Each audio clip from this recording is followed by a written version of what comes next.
Rotimi Daniel ti sọ àwọn nǹkan tó ń bí nínú tí ó fi bẹ̀rẹ̀ Faaja Nation àti pẹ̀lú pé àwọn ọ̀rọ̀ ọ̀hún lágbára pọ̀ débi pé Rotimi Daniel bẹ̀rẹ̀ sí í sunkún torí pé bí wọ́n ṣe ń fìyà jẹ ọmọnìyàn pàápàá ohun tó ń ṣẹlẹ̀ láwùjọ wa àwọn tí ìjọ ń ṣe àwọn tí ìjọba pẹ̀lú ń ṣe Rotimi Daniel ṣàlàyé gbogbo ẹ̀ ọ̀rọ̀ tó dé bá Rotimi Daniel tó fi ń yomi lójú tó ń sọ pé ìyà tí wọ́n fi ń jọmọnìyàn pọ̀ ẹ má jẹ́ ká wo kinní ọ̀hún pẹ̀lú sẹ́ńtímẹ́ǹtì tó bá jẹ́ pé ẹ kì í ṣe olólùfẹ́ Rotimi tẹ́lẹ̀ àbí ẹ ti jẹ́ olólùfẹ́ ẹ̀ tẹ́lẹ̀ rí wọ́n fẹ́ kí ẹ jẹ́ ká farabalẹ̀ ká wo kinní ọ̀hún bó ṣe ń lọ ni ẹ má jẹ́ ká sọ wípé Rotimi Daniel ń bá àwọn ìránṣẹ́ Ọlọ́run jà àti pẹ̀lú pé ó ń sọ̀rọ̀ òdì sí àwọn kan wọ́n fẹ́ ká farabalẹ̀ ká gbọ́ ohun tí Rotimi Daniel wí nínú ọ̀rọ̀ rẹ̀ ó pè fún ìrònúpìwàdà àti gbogbo àwọn nǹkan tó ti ṣẹlẹ̀ bẹ́ẹ̀ gẹ́gẹ́ ló bẹ àwọn tí wọ́n jẹ́ Faaja Nation láti ṣe àwọn nǹkan tó tọ́ láwọn àsìkò kan tọ́ ẹ gbọ́ wìnrìnwìnrìn lénìí tó bá jẹ́gbà àkọ́kọ́ lẹ́yìn ń wò wá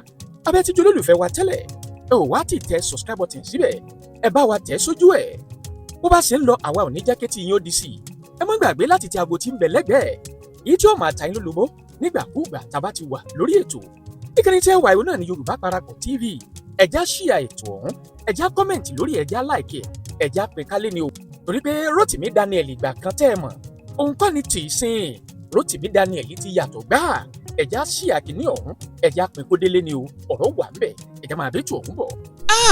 Yorùbá Parapọ̀ TV ẹ máa gbọ́ ẹ máa wò ó ẹ subscribe síbẹ̀ ẹ láìkí ẹ̀ bó bá ṣe ń lọ àwa ò ní jẹ́ kétí yín ó di sí o Yorùbá Parapọ̀ TV àgbàlẹ́tù ọmọdé làwó. I will use this opportunity to swallow my pride based on the fact that ẹnìkan ò kì í jẹ́ àwádé ẹ jọ kí ló ń jẹ́ran jíyọ̀. Our family members are missing today. Ó ní ìbínú èmi Ọlọ́run ò sọ̀kalẹ̀ sórí Nàìjíríà torí àwọn politicians. Ṣùgbọ́n torí àwọn tó pera wọn ní ìránṣẹ́ èmi alààyè so that you will know the source of our problems in Nigeria. I'm using this opportunity to please swallow my pride, to plead with ẹ̀yin tí ẹ jẹ́ Rotimi Daniel's foundation partners. Kí ló dé tó ń ṣe àìgbọràn sí mi? Kí ni mo ti sọ fún yín lórí òkè nípa ọ̀rọ̀ Nàìjíríà? Nínú ìbínú èmi Ọlọ́run ni mò ń mú Nàìjíríà bọ̀ wá síbi ìparun. Nínú ìbínú èmi Ọlọ́run ni mo sọ irú ìtàjẹ̀ sílẹ̀ tẹ́ ẹ̀ tí ìrírí lórílẹ̀‐èdè yìí ni mo sọ kalẹ̀ to look for somebody that will take up most especially Olualo, most especially. I am not going to leave Iyabo Obe in the hands of a family to take decisions. Because the day I realized that Iyabo Obe was somebody I knew when she was younger, gẹ́gẹ́ bí àbúrò mi, that was the day that I said I will take this fight upon myself wholeheartedly. And it is not because it is Iyabo Obe, it is because she's also a human being. Even though I weep every day that the Christian Association of Nigeria, the Pentecostal Fellowship of Nigeria, they have gone deaf, mute, dumb, and blind to the fact that one of them will not provide the location of the wife and the children. It is the day I realized that Christianity is more than evil. And I will not stop saying it. If Jesus, with all the stories that they told us that we never confirmed, will allow a young girl like Iyabo to be wherever she is today with those poor kids, if Jesus will allow it, I don't want to have anything to do with that Jesus. Because what it means is, if my own sister is missing in the body of Christ, this is how all of you pastors will keep quiet and you will not say anything. If my daughter is missing tomorrow because she's married to a pastor, this is how the CAN and PFN will keep quiet. And so many of you abused me, you cursed me. I have not done anything against anybody. I only stood up to fight for somebody who is not my direct relative. Olualo is busy living his life. You Christians are not bothered about the condition that girl is in today. And you call yourself Christians, Christ-like. You call yourself Christ-like.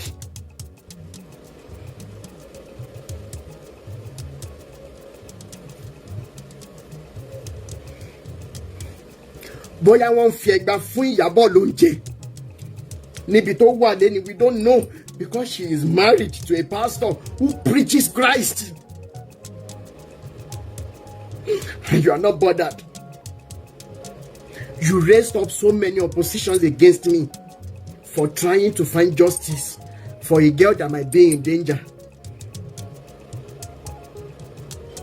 I am happy that none of them could stand what Eledumare himself is set to do.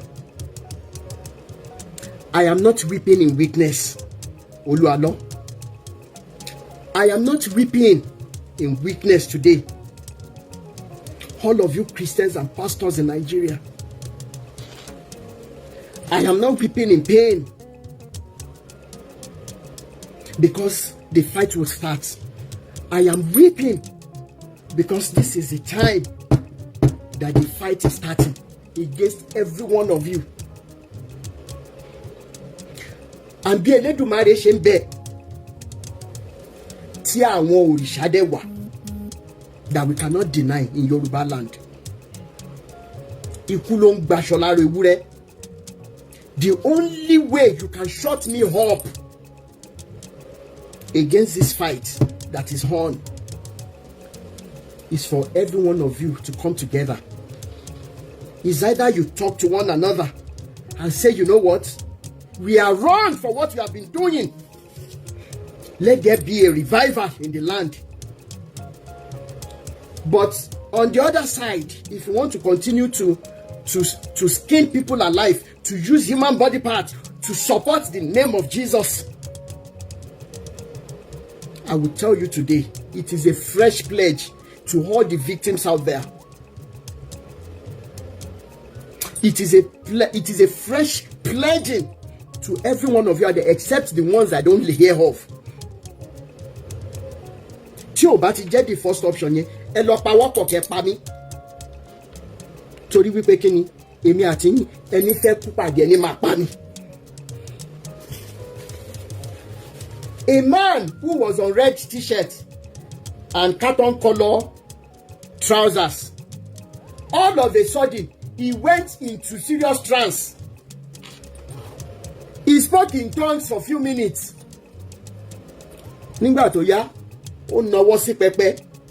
Ó ní ìránṣẹ́ mi, mélòó ni mo ti sọ fún ẹ pé kó o má gbé ohùn àdúrà sí mi mọ́ lórí ọ̀rọ̀ Nàìjíríà.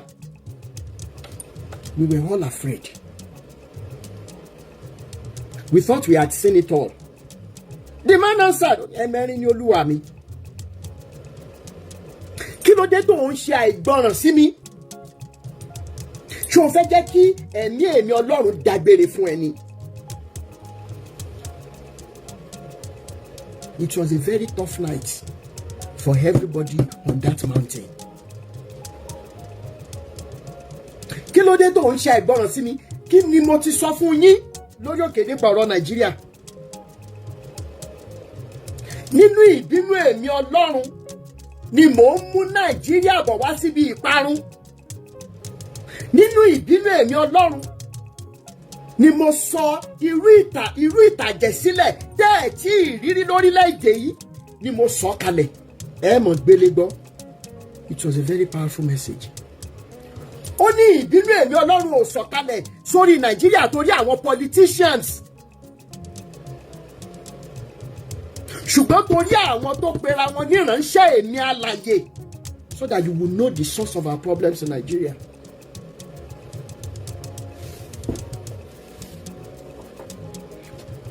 mo rántí pé everybody ṣe díjú ńjọ́ yẹn èmi lágídí díẹ̀ kọ́lọ̀ mọ̀ jẹ́ kágídí mi kó bá mi ni.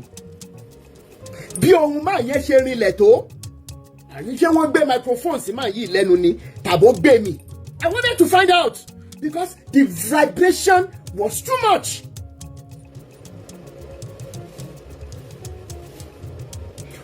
ó wá nawọ́ sí orí pẹpẹ ó ní gbogbo ẹ̀yin tẹ́ wà lórí pẹpẹ yìí ẹ la ojú ẹ̀mí yín. bẹ́ẹ̀ ṣe wà níbi ìpéjọpọ̀ àdúrà yìí ṣé èmi ọlọ́run alààyè ni mo rán ẹni báyìí ó dárúkọ pásítọ̀ ńlá 8 ní nàìjíríà tí mi gbọ́dọ̀ mọ dárúkọ torí nǹkan tán pè lẹ́mìí ni. The Lord does not consider spirituality except concrete evidences. ó dárúkọ ọ̀pọ̀ nínú àwọn tẹ́ ń pè ní bàbá wa nínú olúwa lẹ́nu. ó dárúkọ 8 ó wá dákẹ́. ó ní ṣé èmi ọlọ́run alààyè ni wọ́n wọ aṣọ ẹgbẹ́ awo tí wọ́n ń lọ dájọ́ fún? ṣé èmi ọlọ́run alààyè ni mo béèrè ẹran jíyọ̀ lọ́wọ́ wọn? ẹ jọ̀ọ́ kí ló ń jẹ́ ẹran jíyọ̀? Our family members are missing today. It's the reason why I weep every time. Ẹ lọ béèrè lọ́wọ́ wọn lórí òkè Akíkẹ́mi pé kí ni mẹ́sẹ̀gì tí wọ́n give lórí ọ̀rọ̀ Ajímọ̀bí that same day to let you know that I know what I'm talking about. Ká ní wọ́n máa ń gbà ká mú phone wọlé because they will tell you cannot come in with phones. Wọ́n jíṣẹ́ lórí ọ̀rọ̀ Ajímọ̀bí that night that same night the same person ẹ lọ béèrè lọ́wọ́ wọn. Former Senator, Governor of Oyo State, Senator Ajímọ̀bí. Our loved ones cannot be traced. Ọkọ jáde ńlé wọn rí mọ́. Obìnrin di opó ọ̀sán dandan. Ẹni tó jẹ́ ọlọ́mọ kan ọmọ lọ léèwé ó wá dẹni tí ò lọ́mọ mọ́ láyé. Ìyàwó lọ síbi okòwò pé kóun lè mọ ran ọkọ lọ́wọ́ nínú bíùsì sísan nílé. Ìyàwó ò délé padà. Àwọn ìyá wa mélòó ló ti sọnù? Àwọn bàbá wa mélòó ló ti rà ní fẹsẹ̀ sí? Ẹ wá ń béèrè pé bo ni wọ́n rá sí? Nigerian government has never been able to trace the disappearance of individuals in Nigeria, as if we don't have constitution. Yet, as all of you are sentimentally driving away from the truth, I confirmed that day pé àwọn bàbá yín nínú Olúwa yìí, they can never deny about dealing with human body parts. Wọ́n dárúkọ wọn jọ́nà náà ẹ̀rọ náà ń bà mí mo sunkún. I wept like not even when my granddad died did I weep like that. Àwọn tẹ́ dárúkọ yìí àwọn làwọn tá à ń rí bíi bàbá. We accepted them as fathers, not knowing that they are behind the dealings of human body parts and blood. Ẹni ìjíṣẹ́ yẹn tó ń jọ́ náà lọ́hùn ó dẹ̀ nalẹ̀ bí màá yẹn ṣe ga tó bó ṣe wá lẹ́nu yẹn ẹ béèrè lọ́wọ́ gbogbo àwọn tó wà lórí òkè Akíkẹ́mi. For so many of you who come against me for abusing this man, ó yẹ kẹ́ ẹ mọ̀ pé mo ti rò wípé tó bá jásíkú nìyẹn now. Is that not enough reason to even listen to what I'm saying? That this is a man who doesn't even love his life even unto death. I heard it directly. Àárọ̀ ọjọ́ kejì ni mo ń béèrè lọ́wọ́ àwọn àgbàlagbà tó wà ńbẹ̀. Ṣé ẹjọ́ kí ló ń jẹ́ ẹran jíyọ̀? Ṣé bóyá bí kéèyàn gbé àgùntàn lọ ṣe sacrifice or kó gbé wúrẹ́ or kó lọ ọ́fà màlúù? Wọ́n ní ṣe bá àgbàlagbà níyí. Mo ṣèrántí ojú máà tó sọ fún mi jọ yẹn. Bí ẹran èèyàn náà làwọn bàbá yìí ń deal with. I shocked. It is a segment you all are not ready for. You think it is a pleasure. Some of you think I find pleasure in raising my voice at people who I once pictured as fathers. Unfortunately, when our biological fathers could not even present to us the qualities of good fathers, how then do we even know that these good-for-nothing religious leaders cannot even be close to being called fathers? What am I saying tonight?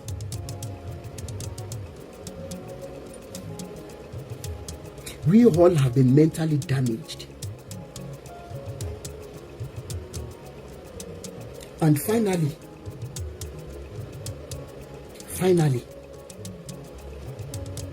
it is very sad that it is this kind of movement that somebody sticks out his neck, that Topama Jasiku ko Jasiku,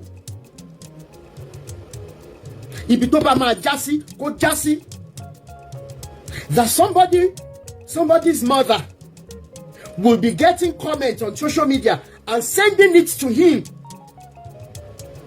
and saying, Rotimi Jọ̀ọ́, ṣàánú mi, ṣe kinní kan, ó dẹ̀ jọ́ dáwọ́ kinní dúró. I know how many times my own mother landed in the hospital.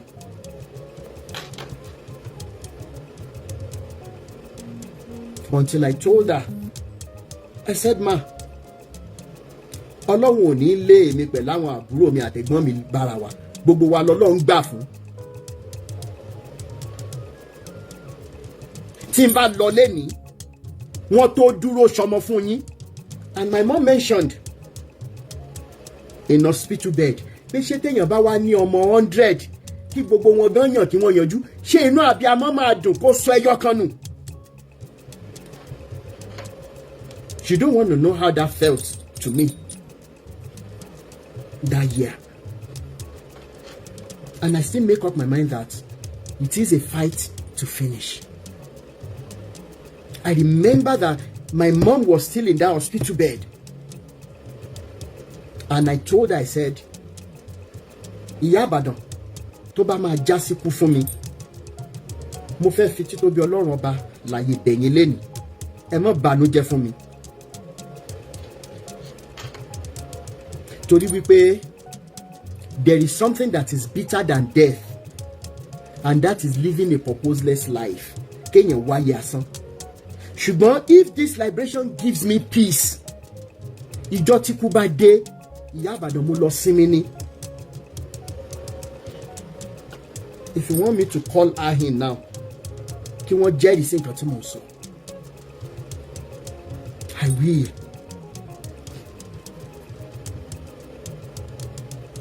And this is the same thing I tell my siblings. Because mo mọ̀ pé àwọn bàbá tá ń bá deal yìí, wọn ò kọ̀kílẹ̀ ṣú láàárọ̀. They are so wicked that one of the things that make me to weep is that Nigerians, Africans are now seeing that these men are not after the worldly materials again. They have gone above that.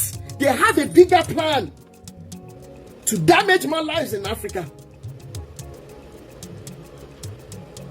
Unfortunately, some of you will still come on social media and say that I am doing this because of social media money.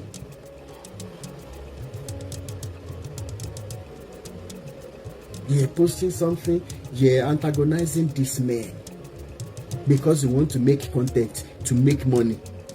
I look at the profiles of so many of you in this line of thought. Mo rí wípé àṣírí olùṣèyàn làwọn bàbá àti ìyá yín. Mi rí àwọ̀ jíjẹ mímu gidi lára yín. And I weep so much when people ignorantly and sentimentally don't see this fact that an elderly man who is just waiting for death to come will still be making life unbearable to younger ones who can't feed, and you expect me in this generation to keep quiet. It is this kind of divine assignment that some of you mistakenly think that I am enjoying what I am doing.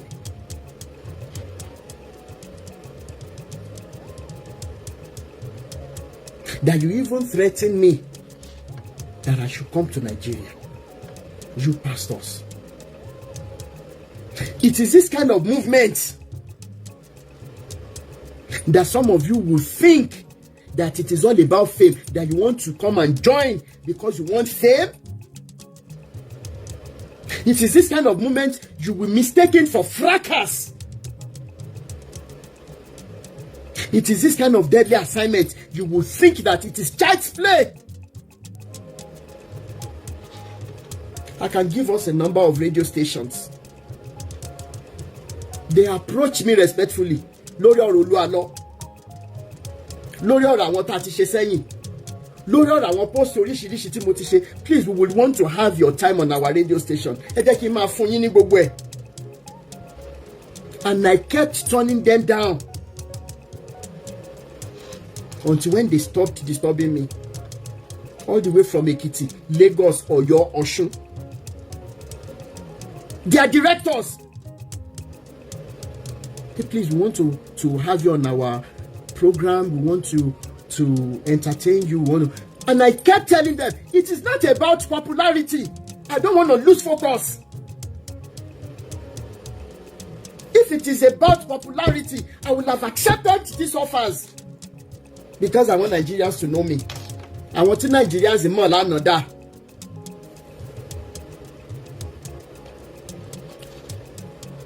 I am begging you today. I want to come on. I am pleading. I am begging. I am not up against, or I'm not up for superiority fight. It is the reason why some of you can have me come in your inbox. Ẹjọ́ sà, ẹjọ́ mà, igi kan ò kí ń dágbó ṣe. Nǹkan báyìí ló ń ṣẹlẹ̀. Ọ̀nà wo ni mo lè gbé gbà? Because these voice notes, the weep, the tears of people, they keep haunting me. They keep making me feel depressed. As much as I am very voracious and how do I say it, against pastors, it doesn't hinder my insight from seeing beyond even things I would normally do. How many times ni mo ti sọ fún wa nípa pastor tẹ ẹlòmíì bímọ fún? And he didn't lie to this lady. Pé mo fẹ́ jẹ́ kó bímọ fún mi ni. They are human beings.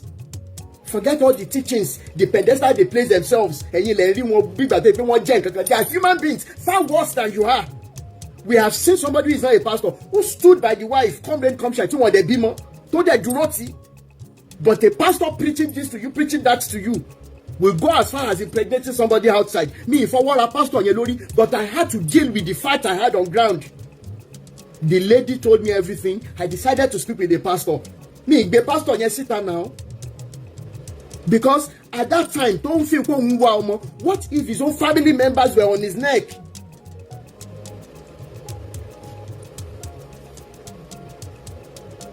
What if he was at the lowest point of his life? To feel bímọ síta. And at the same time, he did not lie to this lady. And most importantly, even though he angrily stopped paying for the upkeep of that child, immediately I spoke with him.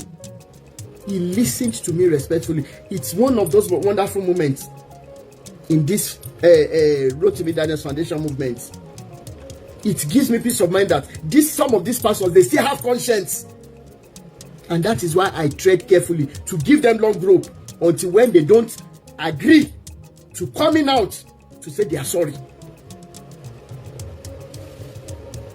Mobama yẹn sọ̀rọ̀ tán, let's say around 11:30 p.m. US time. By the next 20-25 minutes, he had already transferred money to this lady for the upkeep of the child. What else will I be looking for? That is to prove to you that I am not looking for popularity. I am not looking to drag anybody's name in the mud. But when I come to you, please don't think that you are all almighty and nobody can talk to you. It irritates me. So in order to do the best I can do, I approach some of you. And I don't think it is at this time that anybody will feel it is an opportunity, it is a movement to fight personal battles against anybody. You think people have not offended me before, that I can use my social media foundation page to lash out?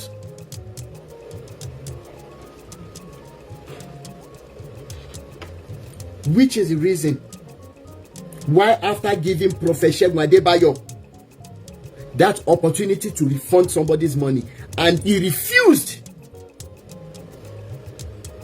Prophet Segun Adebayo, I gave you a long rope as an uncle because you are not old enough to be my dad.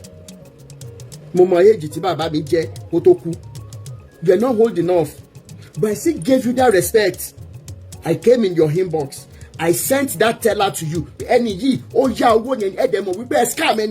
must refund that money. And I'm still standing on my word, sir. I am resuming work tomorrow. 1,950,000 naira. I have some other victims, but I'm not dealing with them yet.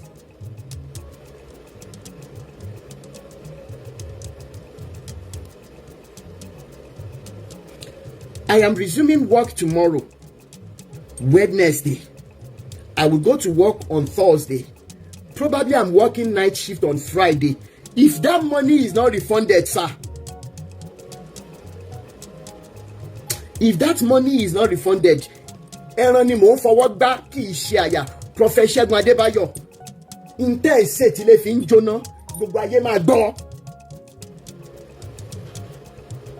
I am giving you a second chance. I am pleading with you. I seek justice more than dragging. Bishop Andrew. And lastly, justice for the victims that are weeping. Any one of them get justice fún. Tí ó bá jẹ́ wípé mo gba owó lọ́wọ́ wọn, ẹ jẹ́ kí any one of them jáde. Kí wọ́n wá sọ lórí ẹ̀rọ ayélujára pé mo gba owó lọ́wọ́ anybody. Àwọn tó wà lábroad mọ bí ọ̀rọ̀ bills and taxes and everything ṣe rí. Yet, I try as much as possible to combine my expenses with the requirement of fighting for justice. Tó bá dọ̀ láti bá padà sílé, tí mi ìbá rí nǹkan kan dé bá, ẹ̀yin lẹ máa sọ fún mi pé ta ló bẹ́ẹ̀ níṣẹ́. Bó ṣe lọ ló ṣe bọ̀ lẹ máa pè mí now. Unfortunately, this guy you're looking at here has reasoned beyond that level. You know why? Because I got an opportunity to know the value of the worth of this planet Earth. Can be. Mo ní ẹ̀jẹ̀ bá mi wá òṣùwọ̀n, ẹ bá ń gbé ilé ayé síbẹ̀ àti gbogbo ohun mèremère tó wà ńbẹ̀. Mọ́tò ni o, ilé ni o, ilẹ̀ ni o, kí lẹ tún jà fún? Marriage ni o, ọmọ ni o, ẹ bá ń gbé sórí òṣùwọ̀n ayé. Nígbà tí wọ́n máa dá mi lóhùn, wọ́n ní Mr. Rotimi kò sí òṣùwọ̀n fún tó wà nínú ayé yìí. Mo ní kí ló dé? Ṣé nígbà tá à ń ṣe physics, tá à ń ṣe chemistry, òṣùwọ̀n wà fún salt àti oríṣiríṣi liquid tá à ń measure tá a fi ń ṣe practicals. Wọ́n ní kò sí òṣùwọ̀n torí wípé ilé ayé yìí ò wọ̀n kankan. It is far useless than the breeze that you are breathing. Ìjọ yẹn ẹ̀rọ Elédùmarè bá mi. I will use this opportunity to swallow my pride based on the fact that ẹnìkan ò kì í jẹ́ àwádé. Ayeni Felicia, thank you so much for that comment. You did not collect anything from me and you really tried for me. Thanks a lot. Gbogbo ẹ̀yin tí a ti yanjú cases yín, ẹni tí mo trust, tí mo ń gbéṣẹ́ fún tó jẹ́ ọlọ́pàá, èmi àti Uncle Adedeji, we are working tirelessly to make sure that she is back on her feet because wọ́n sick lẹ́nu ọjọ́ mẹ́ta. And immediately tí wọ́n bá ti padà sẹ́nu iṣẹ́, ayábẹ́lẹ̀ ò bẹ́ aré ni. Mo mọye tí mo san lórí pé a fẹ́ petition ex-redeemed pastor tó gbá àwọn èèyàn ní 46 million torí mo mọ̀ pé ìyá mi yẹn wọn ò ní owó lọ́wọ́, she is struggling as an elderly woman, yet a redeemed pastor scammed her of all her savings, including àwọn èèyàn tán ní kán kó wá. What am I trying to say in essence? Láì fún yín ní 1 naira, láì gbé kankan fún yín, ẹ̀yin lẹ tún máa ń náwó yín gbà míì. Hey, Mr. Rotimi, don't do this alone. We want to be part of it. Anybody tí ẹ rẹ fọ ìbá àti wá ta sí lára, ẹ jẹ́ kí n bẹ̀ wá. In-house yín yẹn, ẹ lọ ṣe àtúnṣe. Ẹni tó bá yẹ kẹ́ ẹ sọ sorry fún, ẹ lọ sọ sorry fún. And I recommend that you go and watch this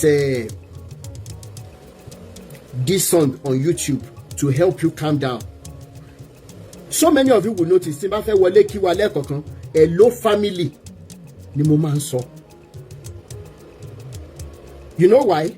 Dolly Parton made a song, a track titled Family.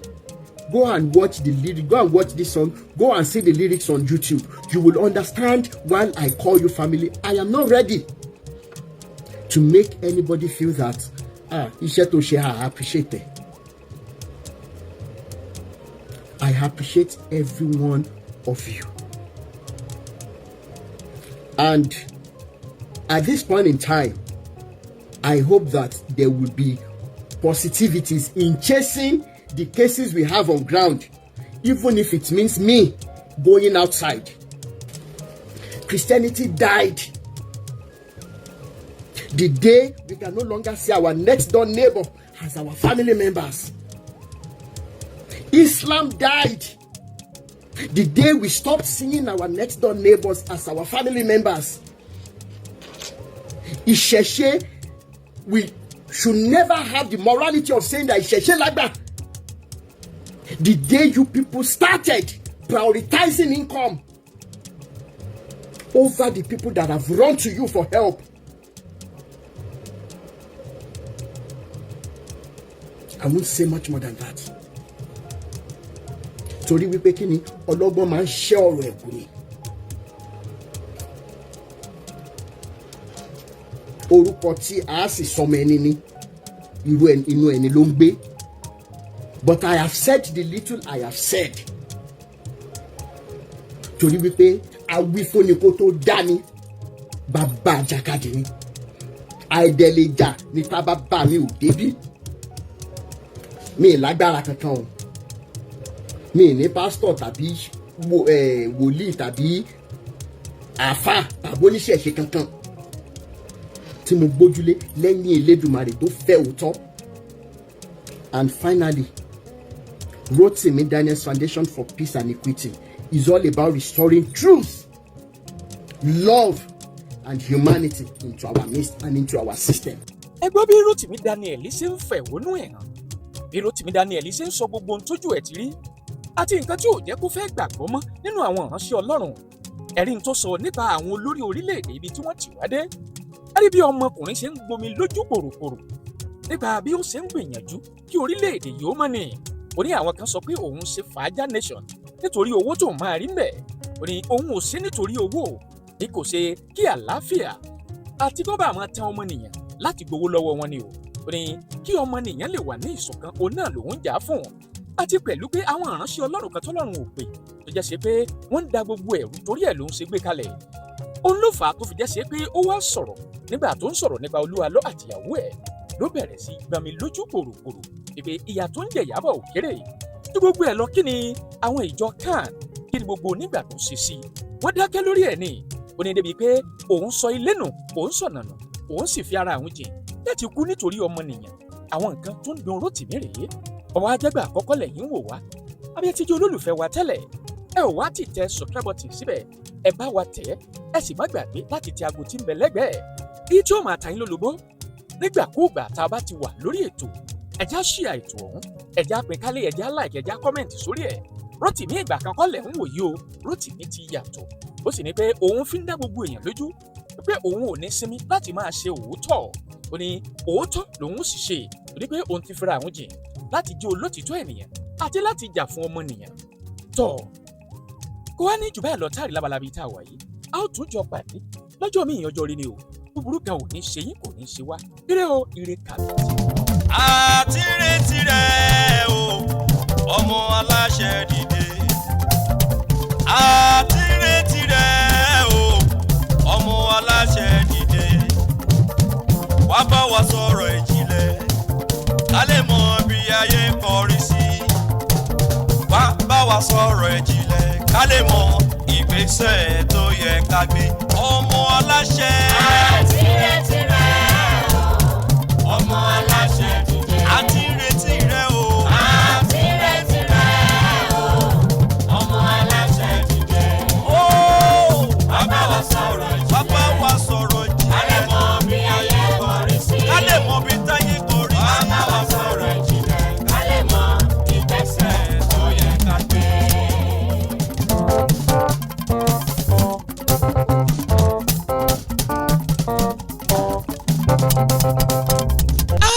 Yorùbá Parapọ̀ TV ẹ máa gbọ́ ẹ máa wò ó ẹ subscribe síbẹ̀ ẹ like ẹ̀ bó bá ṣe ń lọ àwa ò ní jẹ́ kétí yín ó di sí o Yorùbá Parapọ̀ TV àgbàlẹ́tù ọmọdé làwọ̀.